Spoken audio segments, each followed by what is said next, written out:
Welcome to another episode of the Armchair Crew Chief. My name is Jordan, and I'm here with Josh and Daytona. Over and done with. Over and done with. So, what were your thoughts on it besides the extended nap that we got on Sunday afternoon? Yeah, the extended nap for sure. It's a cool race. I mean, it's a lot of nostalgia, a lot going on, big track.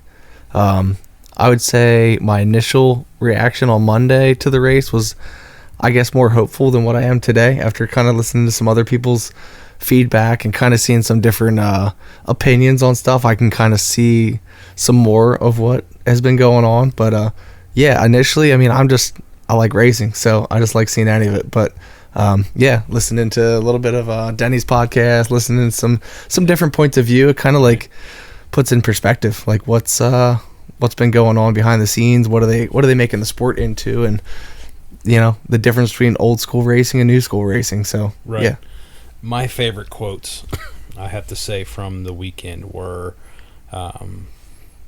there was 3 of them, and we'll cover them little by little. Cletus McFarland, I should have zigged when I zagged. Yep. Going down there like a bald eagle. Yep. And then Josh Bilicki was like, we just got Chris Wright whenever he got just totally pummeled in the Xfinity race. Yep.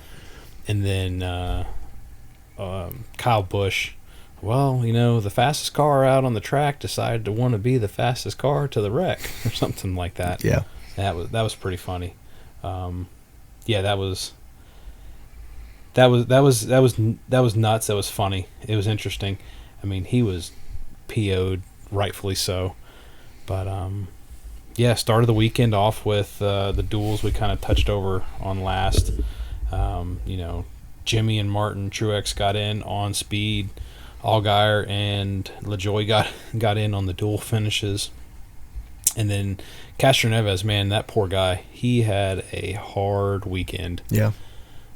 Couple hard hits in a few days. Yeah, we didn't watch the end of the ARCA race, and they probably didn't even show this on TV, but he got rear-ended at the end of the race because the guy that rear-ended him didn't have a radio and didn't know it was the end of the race. I saw the comment from it, but I never saw any clip from it. Yeah, apparently he just got smoked. Yeah, he. I mean, that's what they said when the guys came in for like Coda. They were saying like, man, this is not like when they come from different motorsports. Right. They're like, this is rough. Like these cars can take a solid hit and still be drivable. Yeah, whereas like open wheel stuff and like some of the other car stuff is like you can't hit people like that. And that's where I've said like I think the cars are maybe a little too durable, especially on road courses, because like you could just go blow through a guy in the corner, and you see the difference between Xfinity and Cup, because like the Xfinity cars fall apart a lot quicker than what the Cup cars do. I'm not opposed to having a somewhat durable car, but I think they need to have some repercussion to. You put your nose into somebody, you need to have some airflow changes. You can't just get away with that. I think when he was the way he was talking about it, where drop the spoiler, make the car a little bit more driver dependent. Yeah, a little looser. Yeah, not put it on. Let it go where you can go 3 wide and push instead of, on TV it looks cool, but it doesn't. But between that and then ARCA starting 40 cars and only finishing with like 15. Yeah. I understand Denny's point, and there's a lot of guys that said that too. Is ARCA shouldn't be running on there, but they got to get their experience on super speedways somewhere. Yep. Yeah. And look at Cletus McFarland. They were kind of talking crap about him, but he brought a huge amount. I think he had like 50,000 or something like that watching his live stream on YouTube. Oh, I believe it. He's actually on probation with NASCAR. I saw something about it, and was it camera related, having unapproved equipment? He put a camera in for his practice, I think it was. Okay. And like recorded it, and they didn't like that. Yeah. So I get it. I mean, I get that they have to have rules, because then things can get out of hand quickly. But yeah, I mean, I'm not opposed to the penalty, but I feel like he probably would have done it even if he knew he was gonna. If he knew he was gonna get caught, he probably would have still done it anyway. Yeah, because apparently his dream was to run Daytona. That was it. But now they're talking to. Now he was talking to Dale Jr. Yeah, I listened to the whole episode. And he was like, "Yeah, I'm gonna go run Dega now. Yeah, I'm doing Dega." Yeah. It's like, I want to see him run Dover or something like that. Yeah. A smaller track. Now he does. It's crazy because he does those Crown Vics. He does the Crown Vics. I mean, he knows how to handle a car. He's got drag cars that do just shy of 300. So it's like he knows how to drive. It's just figuring out, like, drafting is a whole new thing. And I think anybody in ARCA, it's a new thing. Like, you don't get that much opportunity to go drafting. And Junior said it too. Like, whenever he was younger, he ran. I don't remember where he said he was running. Maybe it was Daytona, and his dad told him never to lift because you're going to burn the piston rings. Yeah. He said the way they have the car set up, you can't lift. So that he made Junior fast because he trained him with fear. Exactly. You ever see Talladega Nights when he tells he's got Kilo Bam Bam under the car and cops are on the way? Yeah. The whole I agree with stacking pennies when they said they were talking about the. Anytime a guy says the car's a whole hot rod, it's like that's awesome. I love that saying too. The thing was a hot rod. Yeah, but I think that interview with Cletus is going to go down in the record books. Oh yeah, I think both of them. Even him going into the booth with Jamie Little and the guys there in a cutoff shirt. Yeah, I didn't see any of that, but it was wild. He's sitting there. It almost looks like he doesn't. He's probably got like a Celsius or something like that in his hand. And he's just sitting there, like, everybody else is dressed up, like, professionally, and he's sitting there in, like, a T-shirt, cut-off T-shirt and shorts. And just the stuff that he was saying was pretty wild. It was cool to see that.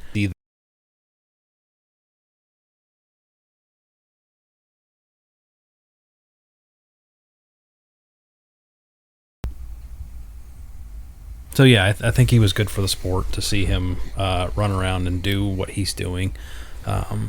Then we had, the normals. I thought the truck race was a little bit tamer than it normally is. Yeah. Xfinity, no. That was a crapshoot. So I didn't watch the Xfinity. I did actually watch the full truck race. I really enjoy the trucks. I like seeing the up-and-coming guys. I like seeing... Yeah. I don't like it if it's all... cautions. I don't like a full race of cautions, but when the trucks can actually get around the tracks, it's actually a lot of fun to watch. Yeah. Because they're newer. The cars are a little bit, and maybe that's what we're missing out of Cup is just the on edgeness. Like the trucks are just on edge. They're all over the track. I mean, you watch some of the straight on shots coming down the straightaway, and those trucks are 3, 4, 5 feet wiggling back and forth left and right just because the airflow, and they're just all over the place. And after hearing Cletus talk about it, I guess maybe it is a little bit of a driver wheel input. It sounds like the guys are kind of not holding their hands on the wheels. It's tough. Now, I've never been in a car before, but doing the iRacing stuff, it gets squirrely and it gets nervous. Even when you're leading and you got people behind you, you don't. You tend to rear view mirror drive, and it catches you. But then you get so tense. It's almost like you're in the car taking the G-forces. You get so tense, and it's just nuts. Yeah, it's wild. And but yeah, so with the unfortunate events of Craftsman trucks, what happened at the end of the race? So, I was pretty bummed out about that. Yeah, they had 8 cautions for 33 laps. Go on total 30 lead changes among 12 drivers, and so the final, we'll just get to the final of it. Parker Kligerman took the checkered flag while they were pretty much wrecking. What part of the post race? I didn't actually look up. What did he fail in post race? Height. Okay. Okay. So apparently what Denny was saying towards the end of his podcast is he already had a car chief ejected during pre-race inspections. So it kind of worked with that, and it's hard to tell. And they appealed it, and it got denied. That came out today. Okay. So Corey Heim took the race, which it sucks for Parker because he had a win taken away from him last year in Xfinity. Yep. Because of when they decided to throw the caution. Mm-hmm. And I think that's what angers a lot of people is it's not when they throw the caution, it's the inconsistencies. Yeah. I mean, that's why William Byron apparently won his race last year. I mean, if you go look at it, Alex Bowman was leading the race when they threw it, but then like, oh no, it's the timing line back there. Yeah. And it's like, that's stupid. They always have an excuse as to why they call it one way or maybe they don't always have an excuse, but like the inconsistency that's tough in any sport or anything you're going to deal with. You need consistency. Right. And to leave it on to one person is tough too. Yeah. And one person to push a button. Yeah. I mean, yeah. As fancy as they were, I don't know. The technology has increased so much that it's so easy to be critical of, you know what I mean? Like the systems, it's still a human operated system. Right. Exactly. But technology with cameras, timing lines, GPS, whatever other forms they use for tracking has become so technical that you have this one facet of a human interaction, and it makes it so obvious. The big thing I think about is Circuit of the Americas last year. The sections that they had were electronic, and they were catching people speeding, quote unquote. Correct. With that, and it's like, what? Yeah, I mean, just think back to like before cameras. Maybe you had one camera on a racetrack. Like you wouldn't have known of some of these things. Like people get caught because of cameras. They're not even getting caught because of things that happen. Like they're getting caught because of cameras or different things like that. Or like like MLB went to replays on home runs. It's like I wasn't opposed to that because I think the right call should be made whether it was seen in person or not. Like, but there's times where it kind of becomes like, are we over analyzing every little piece? Well, get ready for spring training this year. I don't know if you heard. Mm-mm. So they're bringing TrackMan system has been in the minor leagues and the partner leagues for a while. Okay. I think it's been installed in the pros. That it's almost what gives you all your information that you can see. Well, now they're testing it out in spring training. You get 2 challenges for balls and strikes. Okay. So you can go to a robo. That's going to make it a long game unless they keep that process pretty quick. I think it's going to be being in the box for the Stormers and Lancaster. It'll be quick. Okay. Because it's actually popping it up like instantaneous, and then there's somebody there manually inputting in what the umpire calls. Gotcha. But so it won't be a huge time adder to the game by any means. It should just be a pretty quick process. Yeah, it should be. It should be one of those things where they have a special sign like a nod or a tap, and then they'll get the umpire will probably get the radio in his ear saying, that was a strike, and then they'll move on. Which I'm okay with that. Like a human to watch every 90 mile an hour, 96 mile an hour, 86 mile an hour, change ups, like that's a tough job to get right every time. Yeah. And with how everything is going to be so precise. I mean, like you lose a race because of ride height. Like, could you imagine that in 1960? Like you're at a quarter of an inch tall or too small, and like that would never fail a race. Like that would never happen because like in the 80s and 90s, you had DW wrapping fuel line all through the tubing so you could have extra fuel. Yeah. Where they, I heard a story not too long ago. They used to literally, I don't know if the guy wore a steel toe. They drive the car on a guy's foot to get ride height. Right. During inspection, they distract them, drive up on a foot, and they'd get ride height, and then Senior used to do that. Dale Senior actually did that one time where he lifted up the car to help. But even the weight, they would sit there and have steel shot in there, and they'd pull a thing, and if you're behind them, your car's getting plastered with all these. Yeah. Maybe it was lead. Yeah. To make it a little bit easier, but it's like you can't do that nowadays, even if you wanted to. I just thought the one comment about Kligerman needs to learn a lesson about doing a smoky, big, crazy burnout to damage your car a little bit so you don't have to oh, sorry, the burnout got a little wild, got out of hand. Yeah. That was funny. Smack the back of the car a little bit. It kind of made me think, okay, how much longer are burnouts can be allowed? Remember when the NFL tried to take away the post-touchdown dancing? Like, they're going to be like, okay, no more burnouts. If you're going to start using that as an excuse, then no more burnouts. Yeah, come on. I remember they talked to one of Jimmy Johnson's wins.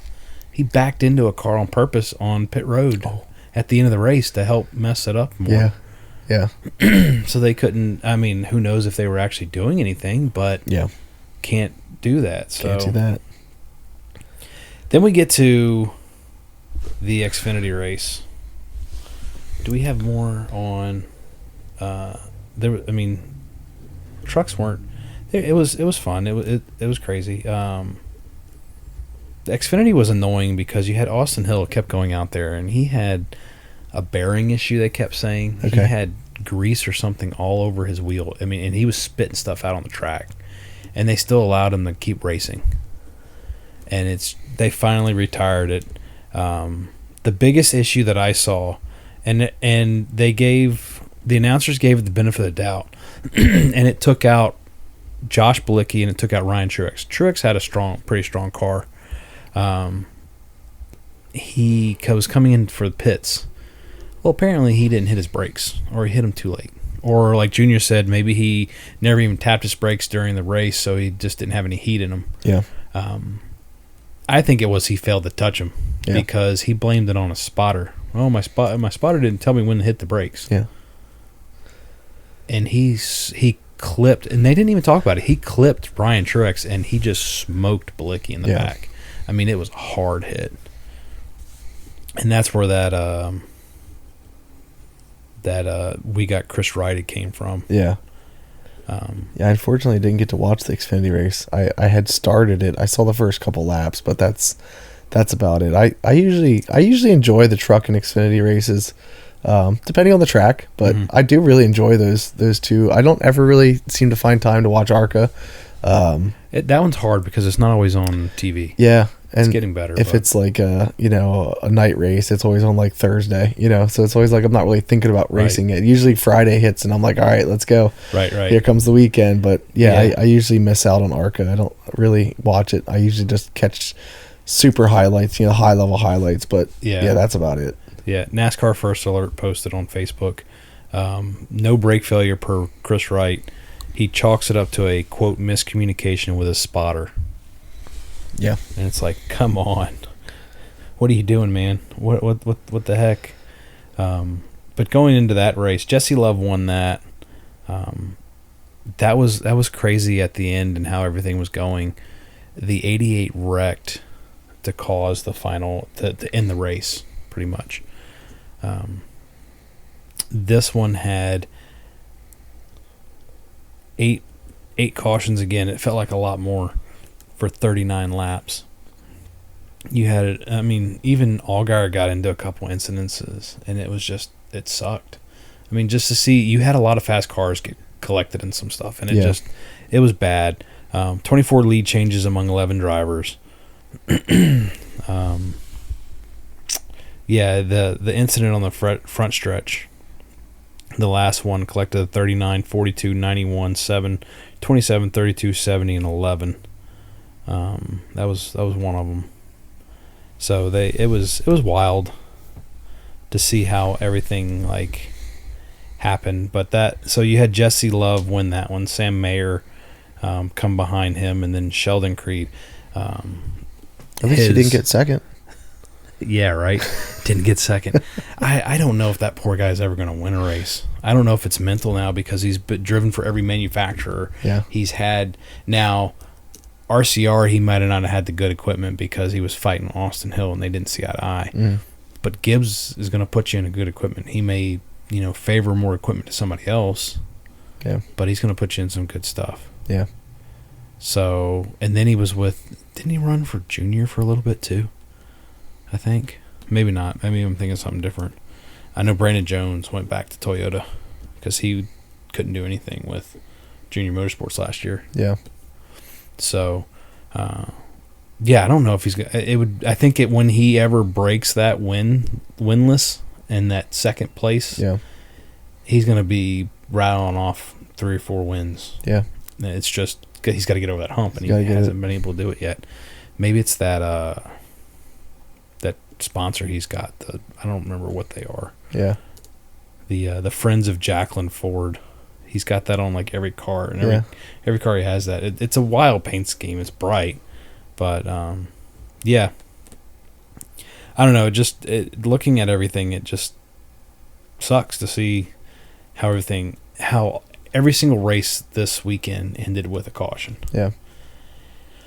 So it's I don't know. It's it's Daytona, and I hate that they keep saying it. It's like, Joey Logano or short track racing. Yeah. It's it's one of those things that let's not call it super speedway racing. Let's actually get some better racing out there. Yeah. I think Denny had a very valid point when he was talking about you'll never see one of the modern day races as one of the top races at Daytona. Yeah. Because they're all wrecks. Yeah. Yeah. And then everything. Not that there used to be some leeway in making your car different. Like if you could figure out how to make your car better, you kept that a secret and you put that in your car and it'd make it better for that one thing. Now they are so cookie cutter, the same exact vehicle.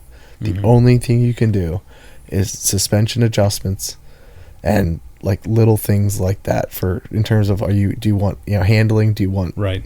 But other than that, they're all the same car. Like they're all the same car. The bodies are different. You could tell different different manufacturers do different stuff. Like some of them draft better, some of them push better, some of them, these different things. But like these guys back in the day, they used to hide whatever they could. If they wanted to hide some weight around, it's like I get that you can't have like the extremes of that stuff, but I don't know if there's any way to give some leeway that you can have some own internal engineering into like making your car better, like making your car different than everyone else's. Yeah, because you can't. I think Hendrick got caught so many times last year using single source parts that they modified. Yeah.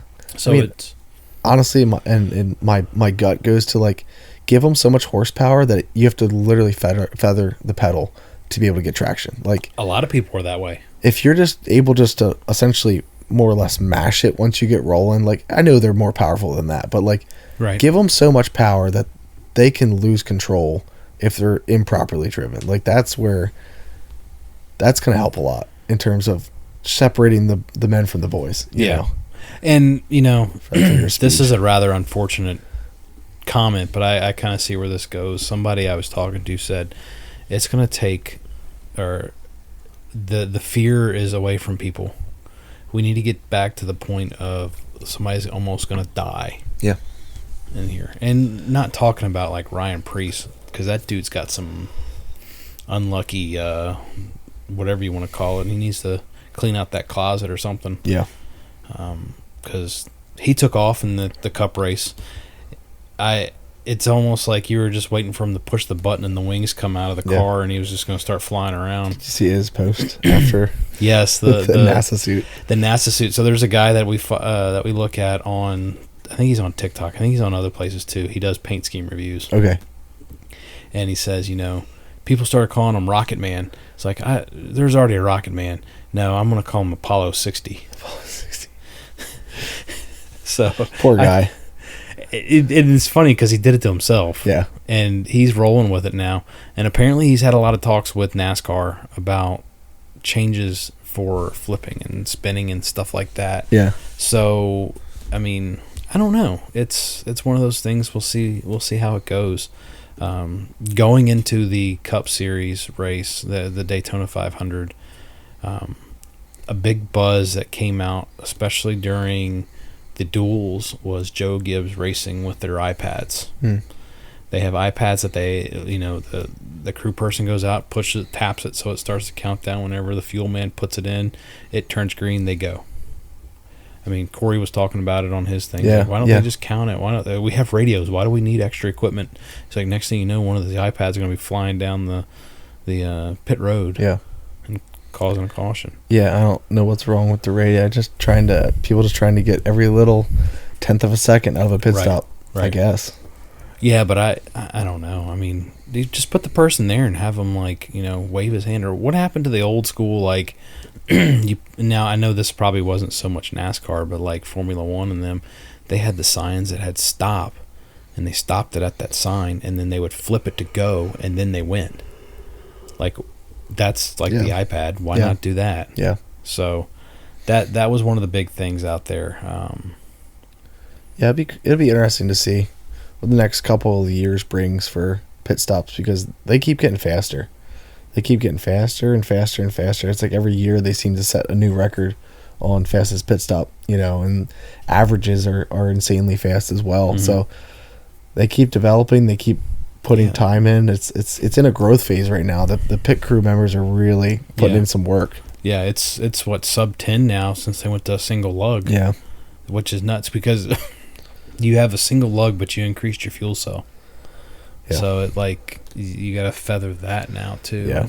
Yeah. And I think that's another thing that frustrates some people. I wouldn't say your average NASCAR fan, but some people that are a little bit more consistent is these quote unquote fuel mileage races where they're running half throttle. Yep.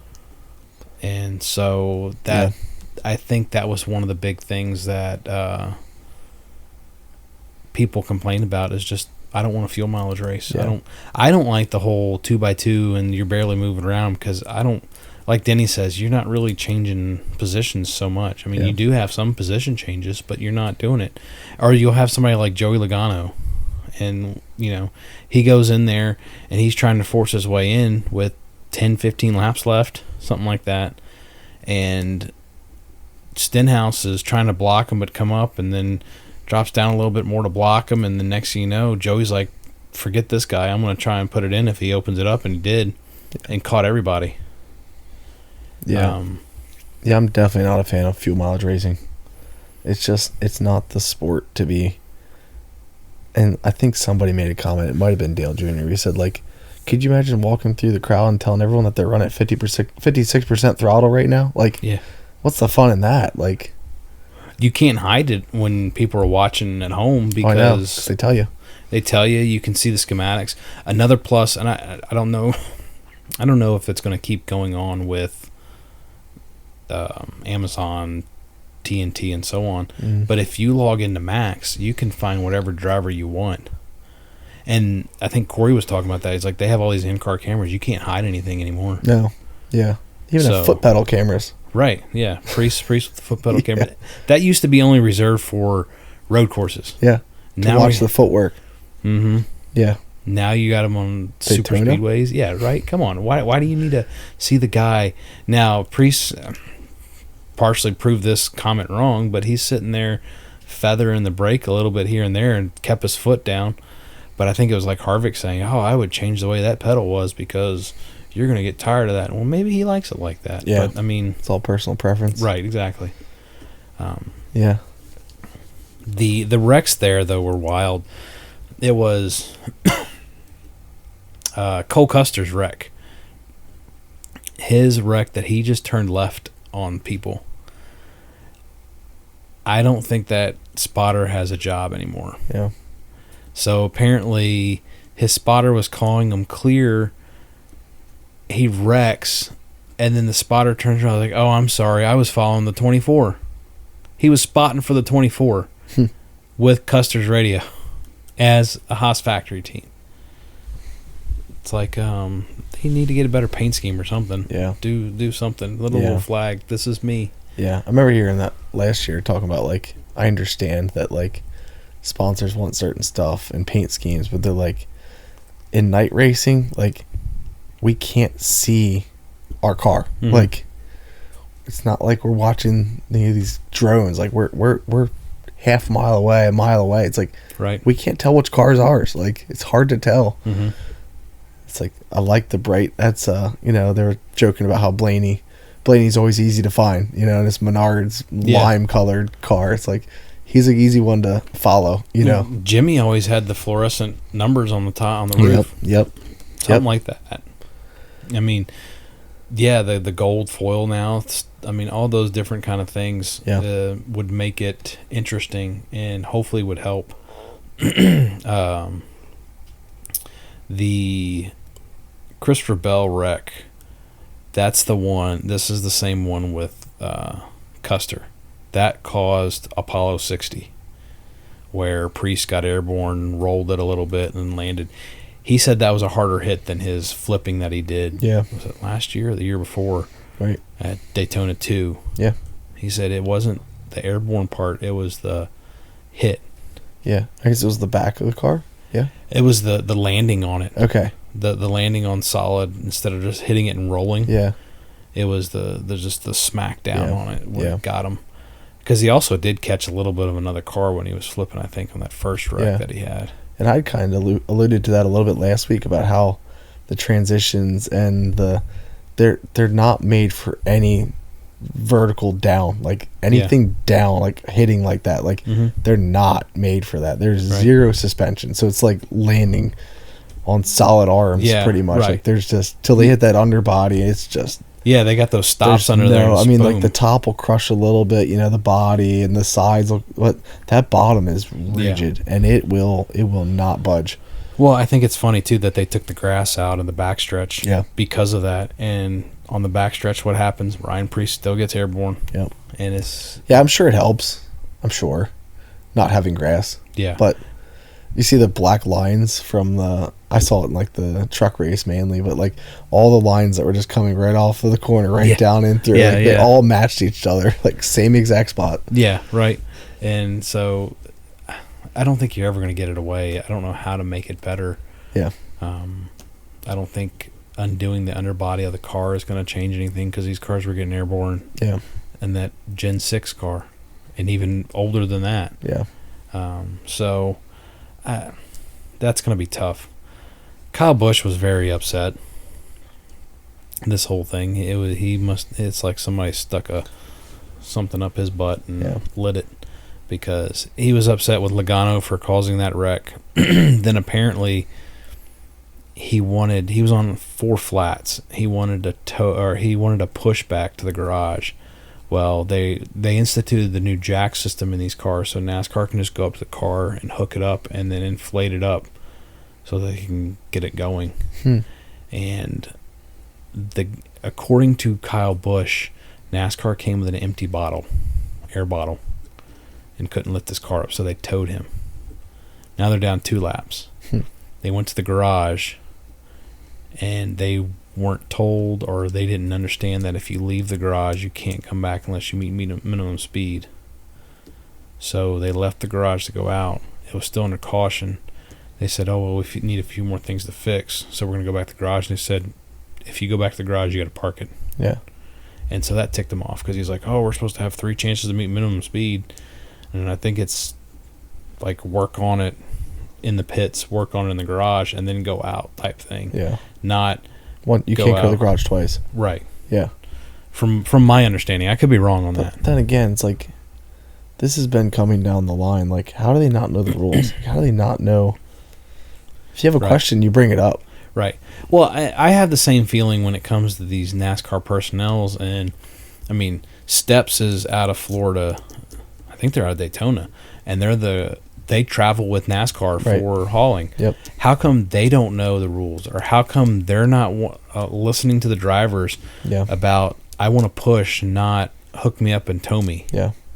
Like, why are they dictating things? Is there not any line of communication between right driver radio and, like, is the spotter able to talk to the tower? Like, who all has lines of communication with each other? So they showed the in-car camera of Kyle Busch, and he was trying to tell them, push me, don't tow me, push me. Yeah. And they didn't listen. See, I think NASCAR needs to go through and kind of refine those rules a little bit better. Yeah. Or figure out a better system of, like, so that the towers know what the car is supposed to be doing. Right. Because there was some of that last year where, like, cars were supposed to be going to the pits, and then they end up going to the garage, and it's like the drivers didn't really know what was going on, and it seems like, maybe the spotter or the crew chief was acting like they didn't know what was going on. It's like, who's talking to who? It's like it seems like the tow trucks are just doing whatever's convenient. Well, it was 2 years ago at Pocono. Some people that the crew, safety crew out there, they were telling me the one guy Joey Logano threw his helmet like in his direction at him because he was on all flats and they had to tow him, and he didn't want to be towed. Yeah. And he got into his little upset mood, and boom, he's throwing the helmet. It's a double-edged sword, because, like, you got to keep the TV production moving, but you also need to make the right calls and have the cars going to where they're supposed to be going as well. Right. So it's kind of like. Well, I think that's the whole idea. I was when I heard about them putting the air bottle connections in there, it was you do a quick jack like they do in IMSA, swap out the tires and let them go. Mm-hmm. But are they bringing, like, basic tires, like, a donut, 4 donuts? What are they doing? Yeah. And so I think that needs to be better maintained and better communicated. Yeah. I don't know how that'll run, but it's something to keep an eye on. The flats are going to continue being an issue. Yeah, with the low profile, you hit the if blocks. You have a car that's just because it lost its rubber, it can't even move. That's tough. Like that's because there's been so much of that. It's been like, right. I mean, was that Josh Berry last year? Didn't he have 4 flats? And they took him to the garage. I think so. Yeah. And that was before they had amended their garage rule. And once you're in the garage, you're done. It's like all he needed was tires. Right. That ended a lot of people's races last year where they had 4 flats and they couldn't move. It's like that seems kind of ridiculous. I mean, for the get-go, it used to be if you were hooked up to the tow truck, you're done. Yeah. They're not even stopping at pits, nothing. Then they changed it. Oh, they can stop and drop you off at the pits. And then now they're like, oh, well, now we have the air bottle jacks in the cars. Yeah. And then it's like, now we're not having a damage vehicle policy. Yeah. So it's almost like they're just trying to throw stuff at the wall to see what sticks. Yeah. And I don't know if that's smart to do or not. So, but I'm not in their shoes. Yeah. So, it's, I don't know. It's going to be interesting. See what this season brings. See what new challenges come. Right. Yeah, definitely. So we had the Logano wreck, a couple other big wrecks. We had a big wreck towards the end of the race that helped William Byron win his second in a row. It's I don't know. Truex had a hard time racing out there. I was kind of trying to watch him for a little bit. First wreck, Denny got sideways. He saved it, which was pretty impressive. And then again, Castro Neves got caught in a wreck that he didn't even cause or anything. I mean, Logano caused that one. That's the same thing I felt with Corey LaJoie. When he was up front, he shouldn't have been. I can't remember who it was with him in the back and behind him. Nemechek or somebody who historically doesn't push, and they got caught with him and they didn't go. Or I think LaJoie would have not have been in that wreck, and he would have had a lot more opportunities to place higher in that race than he did, or get wrecked. And I think hopefully Corey set the precedent that I can run with the big boys, respect me, because I think it was Priest was saying, he's like, it was either Priest or I can't remember, or Junior was like, LaJoie was up there running, and it was LaJoie and Stenhouse running, and they were out there holding their own, running back and forth, weaving around. Yeah. So you have somebody like that that's on a part-time ride. It's kind of what I hope with Ryan Truex, where they can get more of a full-time ride because they can actually do something. Right. Now I know Corey wants to do his, 0-1 stuff. Maybe he invests in his own team and just goes out there. Yeah. Or maybe Rick Ware will say, okay, here you go. You keep that. We're not going to run the 15 anymore or whatever number it was. Right. So. Yeah. Yeah, that'd be cool. Excited to see what he does. Yeah, I'm excited. He had a great debut. Yeah. With the 0-1. So. He's got it again. Couple more races. I know we got next week coming up, and then I'm not sure what else he's going to be in, but right. It'll be interesting to see how he does, because it's kind of like it's not, inexpensive, but it's kind of like a grassroots racing. You know what I mean? It's kind of like he's just kind of like funding his own way. I mean, obviously he's getting a car from Rick Ware, but like he's still got to find the money for it. Right. He's still out there grinding, getting sponsors. What I thought was kind of cool, and this goes back a while, is the 32. When he was in the 32, I can't remember what the team was. They're no longer in existence. They actually showed how they went out and got parts and stuff. And this was before next gen car and all that. Mm-hmm. So they would actually go to like some warehouse that had like old RCR parts from like 2 years ago, and they would buy those and put that on the car. Yeah. And that's how they scraped together stuff to get by until they got a sponsorship. Yeah. And I thought it's wild because people you don't see that side of it. Mm-mm. I mean, it's not really there. I guess maybe in ARCA you kind of have that because you have like so many different generations of cars running. Mm. And maybe they do that in Xfinity and truck now. Yeah. But it's You don't see that in NASCAR in the Cup Series anymore. Yeah. So that's something that got taken away.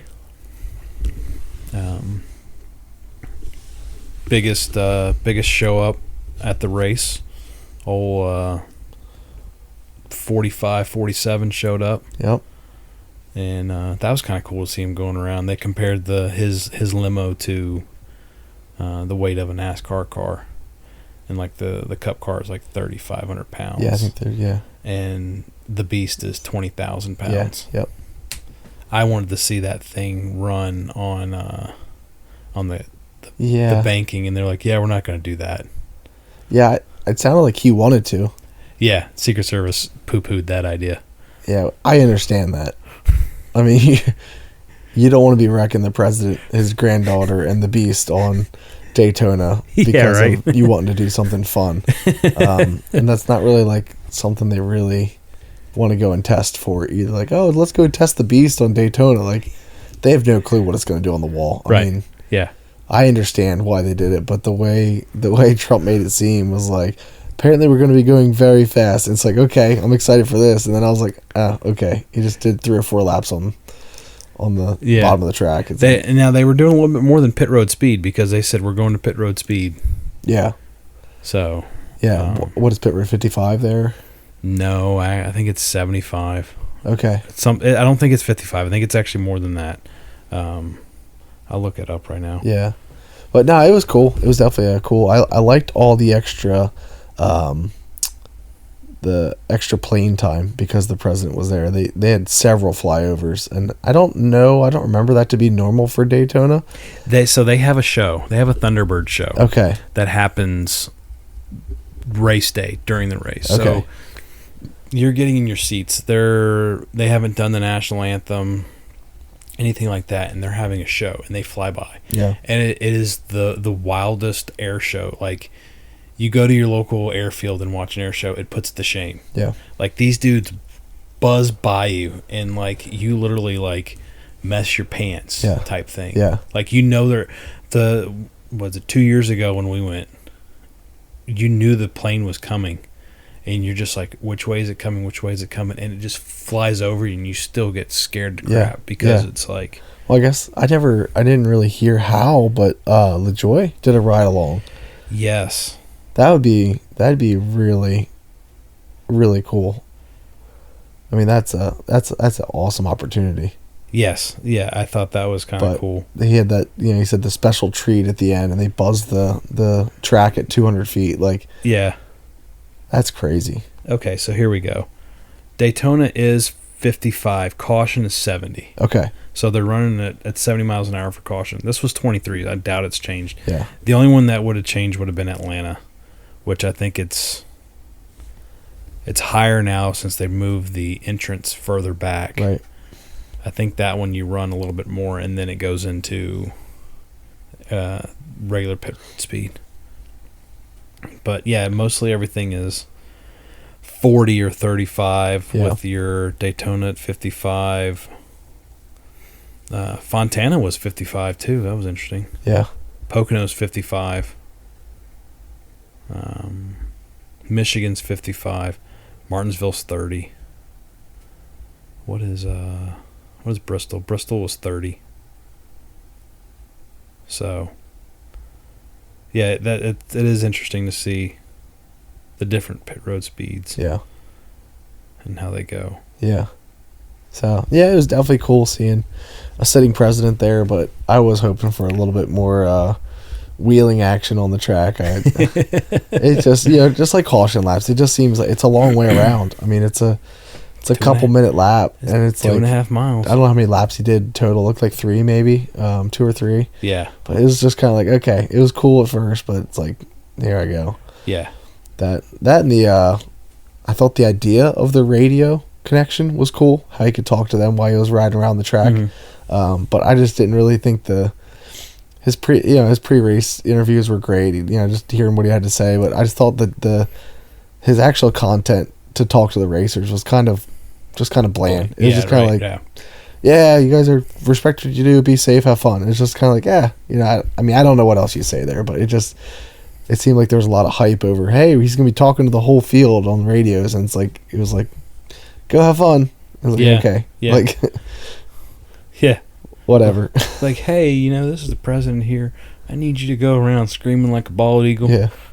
Put that pedal to the metal until you see God or checkers. They should have gotten Cletus and the Beast with him. That would have been wild. That would have been wild. We need to get them an interview together. I mean, if Trump can do Joe Rogan, and JD Vance can do Theo Vaughn, come on now, we can make it happen. Yeah, that would be. It'd be a trip. It would be crazy. I wouldn't mind going to see Cletus's track down there, the Freedom Factory stuff. Yeah. Especially whenever they have their big one coming up in April. They do with the Crown Vics. Yeah. I mean, he was trying so hard to get Junior to go. It's Daytona was wild. I wasn't fond of the ending. Yeah. I didn't care for it. Yeah. Beside the fact that I don't really care for Hendrick Motorsports cars anymore. Correct. Yeah. But still, it was lackluster. It's like, and then Mike Joy to come out here and commend NASCAR for allowing them the race to the finish, I think they put words in his mouth. To say that stuff. Yeah. Like, hey, you need to help our cause here a little bit. Yeah. Because, I mean, he's been around long enough to know. Right. Were those his actual feelings, or was it, cover for? I think there's a lot of stuff that gets said or be said in there that's not. I mean, Boyer, they frustrate Boyer so much because he's like, let's run this back and rewatch this. And they're like, no, we're not going to do that. Yeah.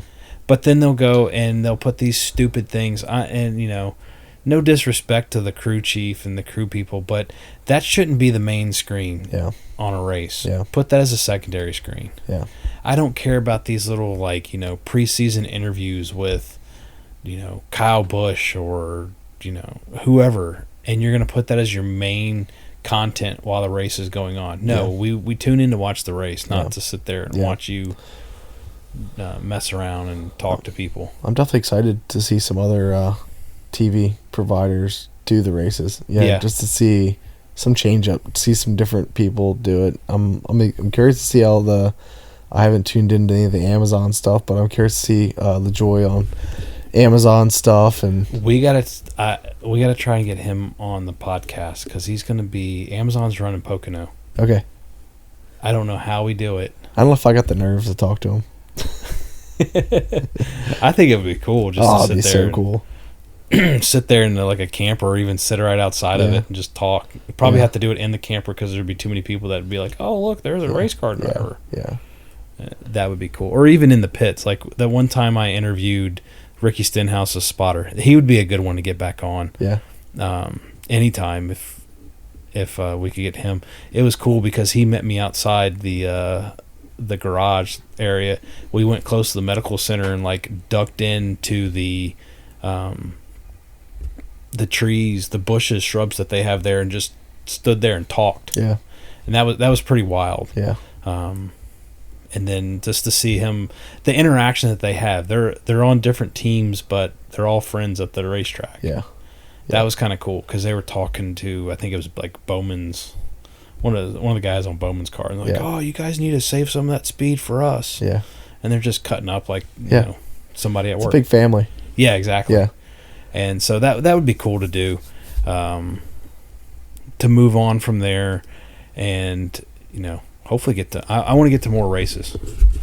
Financially, I don't know how feasible that's all going to be. Yeah. But I that's my goal this year is I want to get to more races and see what happens. Yeah. So, yeah, it's nothing like watching in person. Yeah. It's interesting hearing, talking to people that have never actually been to a race. Mm-hmm. And Isaac explained is you gotta at least go watch it live. You gotta go experience it, and that's the biggest part I'm afraid of towards the electronic race cars, and not electronic, but e-vehicles. Yeah, you lose the you lose the fun of it. Like, you lose the experience. Lose the smells. Yeah, you need the race fuel. You need the rubber. You need the sounds. You need. I want to be wearing earmuffs and still borderline losing hearing. Like, that's what I want. I mean, it's Bristol is probably one of my favorites.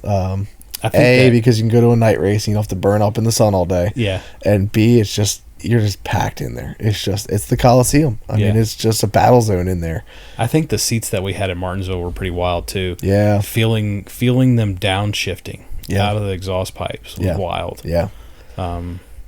There's different tempos to every race. Like, if you want to be in the action, sit as low as you can. Right. If you want to see everything, you need to sit mid-level or higher. Right. So it's kind of like, what do you want out of a race? I think short tracks, I think it's kind of cool to be low because, sitting up in the nosebleeds at Dover, it's like, yeah, it's cool, but I like to be down and getting hit in the face with rubber. Like, that's cool. Yeah. So, but then again, fun. like, I don't want to be on the front row at Daytona. No. Because you're only going to see a portion of the track, and you still only see a portion of the track. That's true. We were, I don't even remember how high we were. We were like middle of the pack, middle of the road, coming into the tri-oval, and you could see a little bit of the track, a little more. But that's like even like at Pocono. When you go to Pocono, people don't realize it's a triangle, and it's the same size as Daytona. Yeah, it's huge.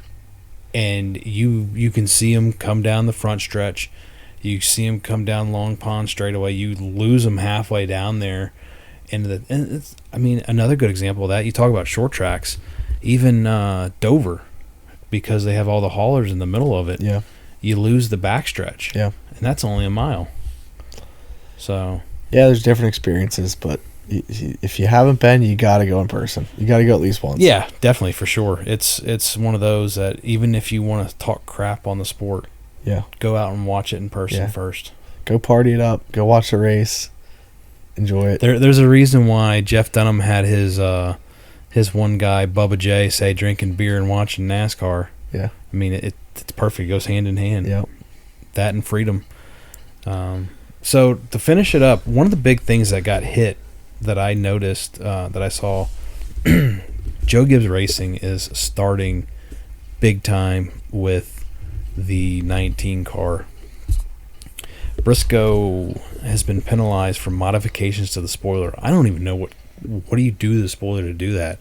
But I mean, this is big time. They docked him 100 points, 10 playoff points. James Small suspended for 4 races. Yeah. And they were fined $100,000. Yep.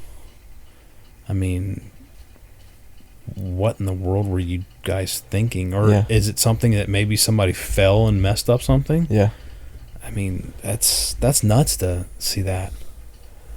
That's what, like, this. It's so technical anymore. Like, it's so technical. And that's what I don't like about. This is one thing I do not like about NASCAR. Like, baseball, football, whatever. You can go find the rule book and read the rules and understand it. NASCAR, it's a secret. Yeah. If you're not in the community and you're not part of a racing team, you cannot see the rules. Yeah. Yeah, I don't like that either. I feel like the rules are the rules, and everyone should be able to play by them, whether you're involved in it or not. You can look up and see the rules. Why is it hidden? Like, what's there to be? Why is what's there to be hidden about? I mean, it's not a secret society. It's you got to have money to play like all the other sports. And now, granted, baseball and football and all that, you have those.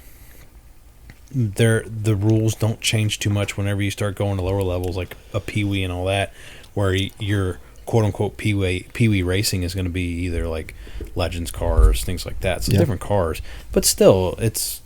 What if a fan wants to know what's going on? Do they not want to hear what the fan has to say? If they're like, well, this is open for, opinion. Yeah. And, I could think of it a different way than you do.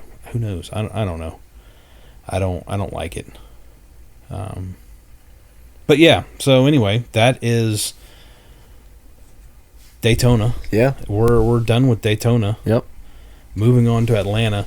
I love Atlanta. I'm gonna be honest. I do love Atlanta. I am enjoying the new Atlanta. I like the 1.5 miles. I like Texas. I like Atlanta. I mean, it's not always the best race. I know you're not a bigger. I know you're not. A big fan. not a big mile and a half fan. But you just named a racetrack that not even anybody likes. Yeah. Texas. People hate Texas. I like the speed to track size ratio. I like that style. And the reason I don't really like the mile and a halves is these cars, you can't pass anybody. Yeah. Again, if they could modify them so you could pass, yeah, sure. Yeah. I mean, everybody's calling it out. It's bad when you have somebody like a Denny Hamlin saying your mile and a half you can't pass on. Yeah. What's the point of that? Yeah. So yeah, it's gonna be a good race. You wait. Well, so Atlanta's different though, because Atlanta they're rolling almost 200 miles an hour now. Yeah. I mean, if they go to Texas, you might as well go ahead and get your pillow and your blanket, and then wake up at the end of the race. Yeah. And say, oh, Kyle Larson led 75% of the race. Yeah. Out at 5 seconds. Yeah.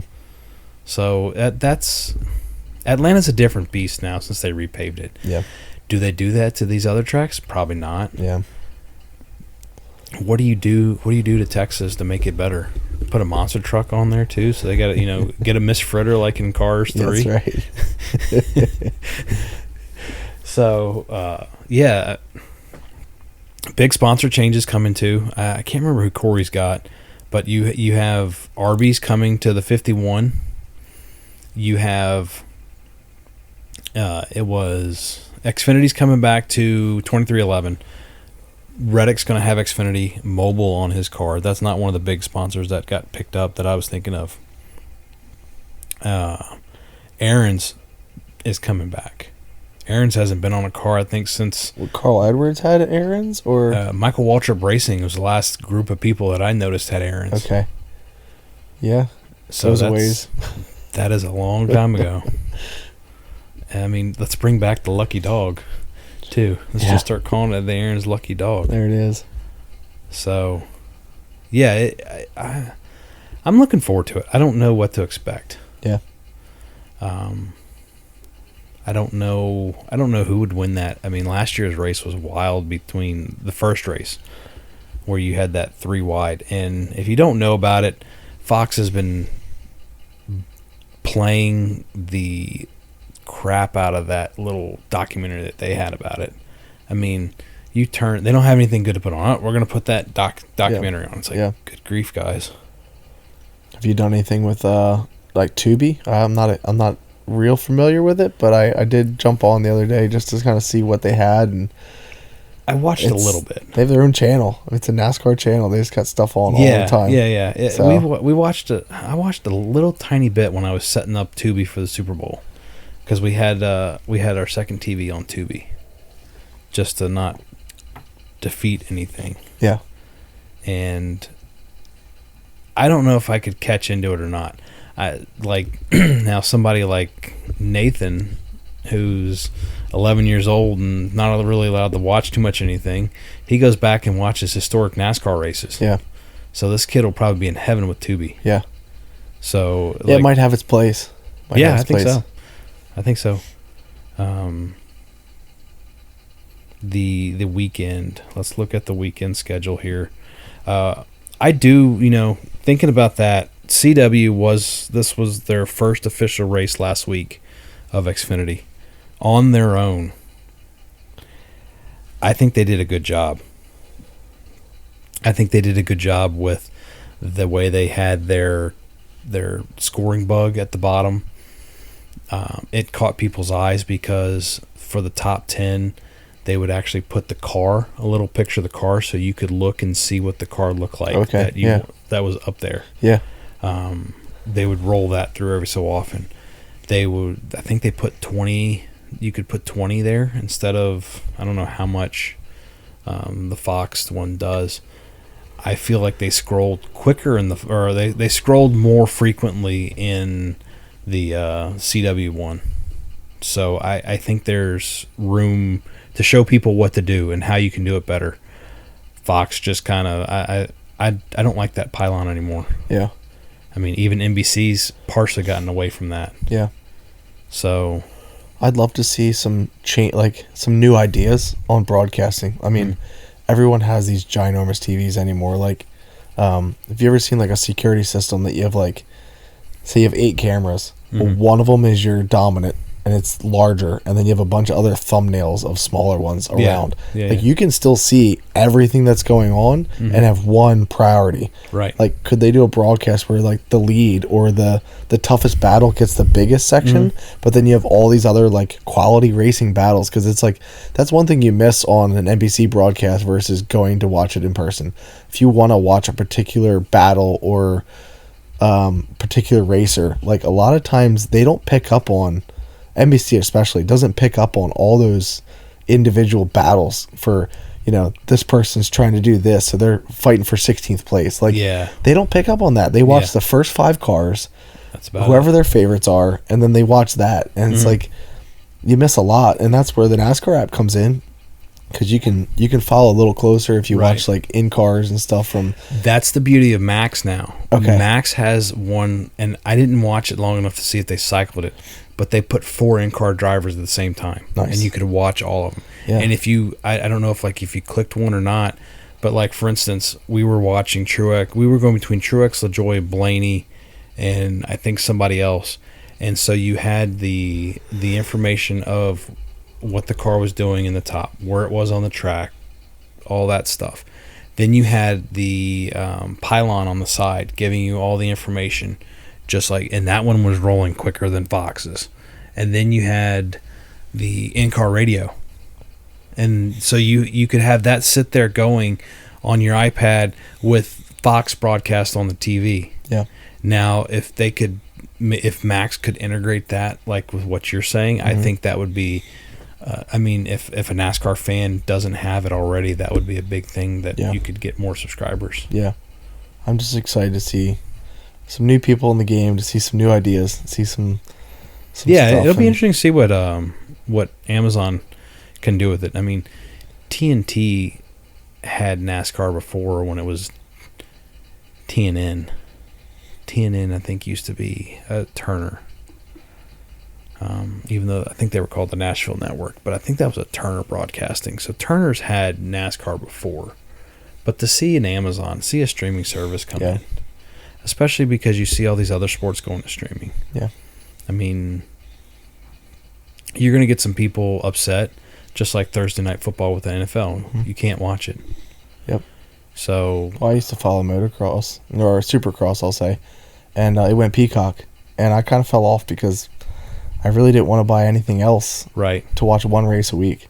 So I kind of fell away from it, years ago. But that was, I think, again, you either getting a bunch of good subscribers and you probably lose some fans too. It's kind of like a win-lose. Right. But yeah, it used to be on every TV, and then it went strictly Peacock, and then you couldn't see it until the following day at 5 at dinner time.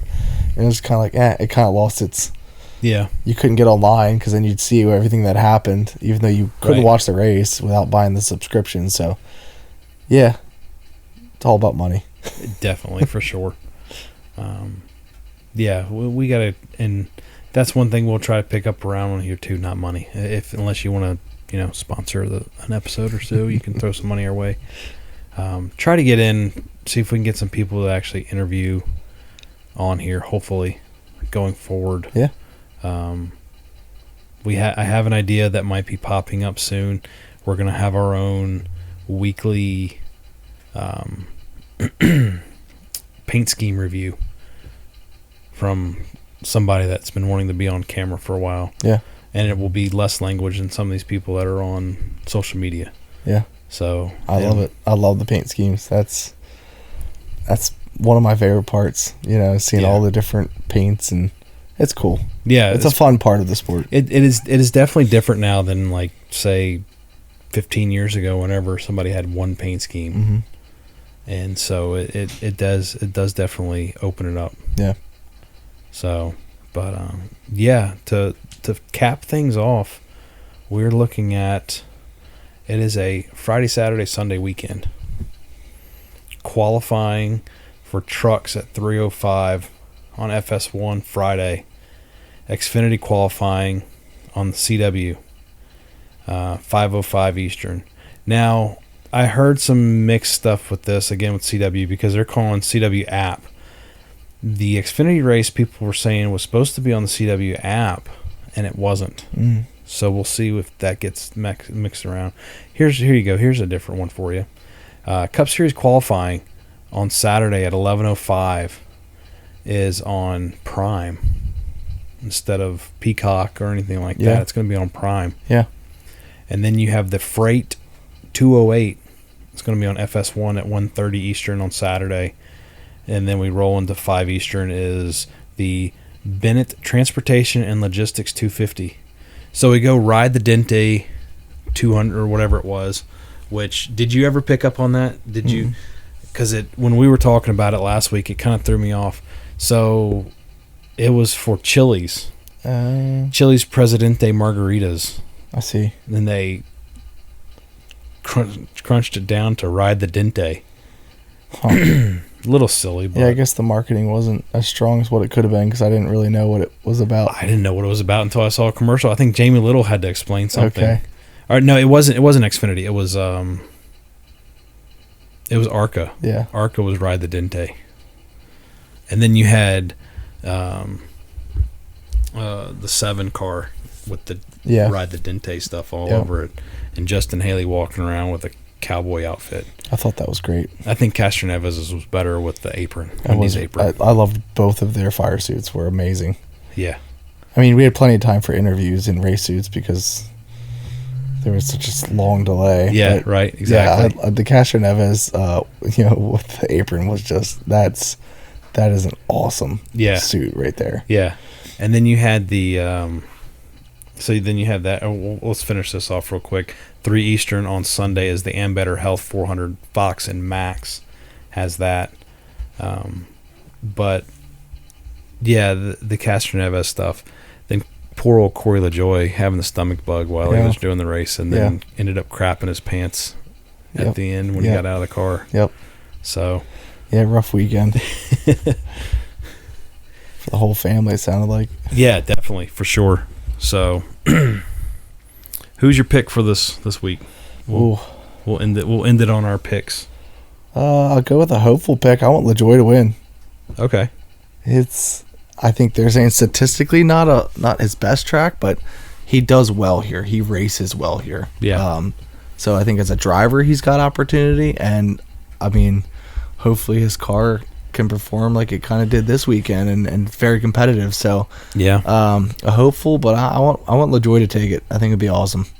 It is a super speedway run. It's hard to tell. Hendrick doesn't do well here.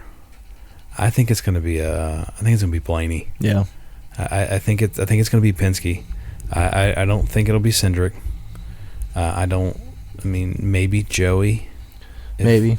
Yeah. But if he can calm himself down. Yeah. But I think it's going to... I'm looking at Blaney. I think Blaney's going to take it. It's a good pick. So, we'll see. I lost some money, some promotional money Sunday with my picks. None of them got anywhere. Yeah. I would have won $8 to $150 depending on who win with $1 bets. There you go. Yeah. No, I think both of these picks are great. I'd be happy with either. Yeah, I would really. I will be happy. I will be elated if LaJoie will come out here and lead laps again. Yeah, and hopefully have somebody like a Ricky Stenhouse that will actually push him. Yeah, that's what hurt him. Yeah, and he probably would have still been up there. Yeah, I don't know if he would have been holding the trophy, but he would have been up there. Yeah. So, but anyway, thank you guys for listening to our podcast for Atlanta 1. We'll catch you after the aftermath because it's probably going to be a wild one. I don't think we're going to have another race like we had with Busch, Blaney, and Suarez there. So we'll see you guys on the other side of the weekend and hope you guys have a great one. Yep. See you.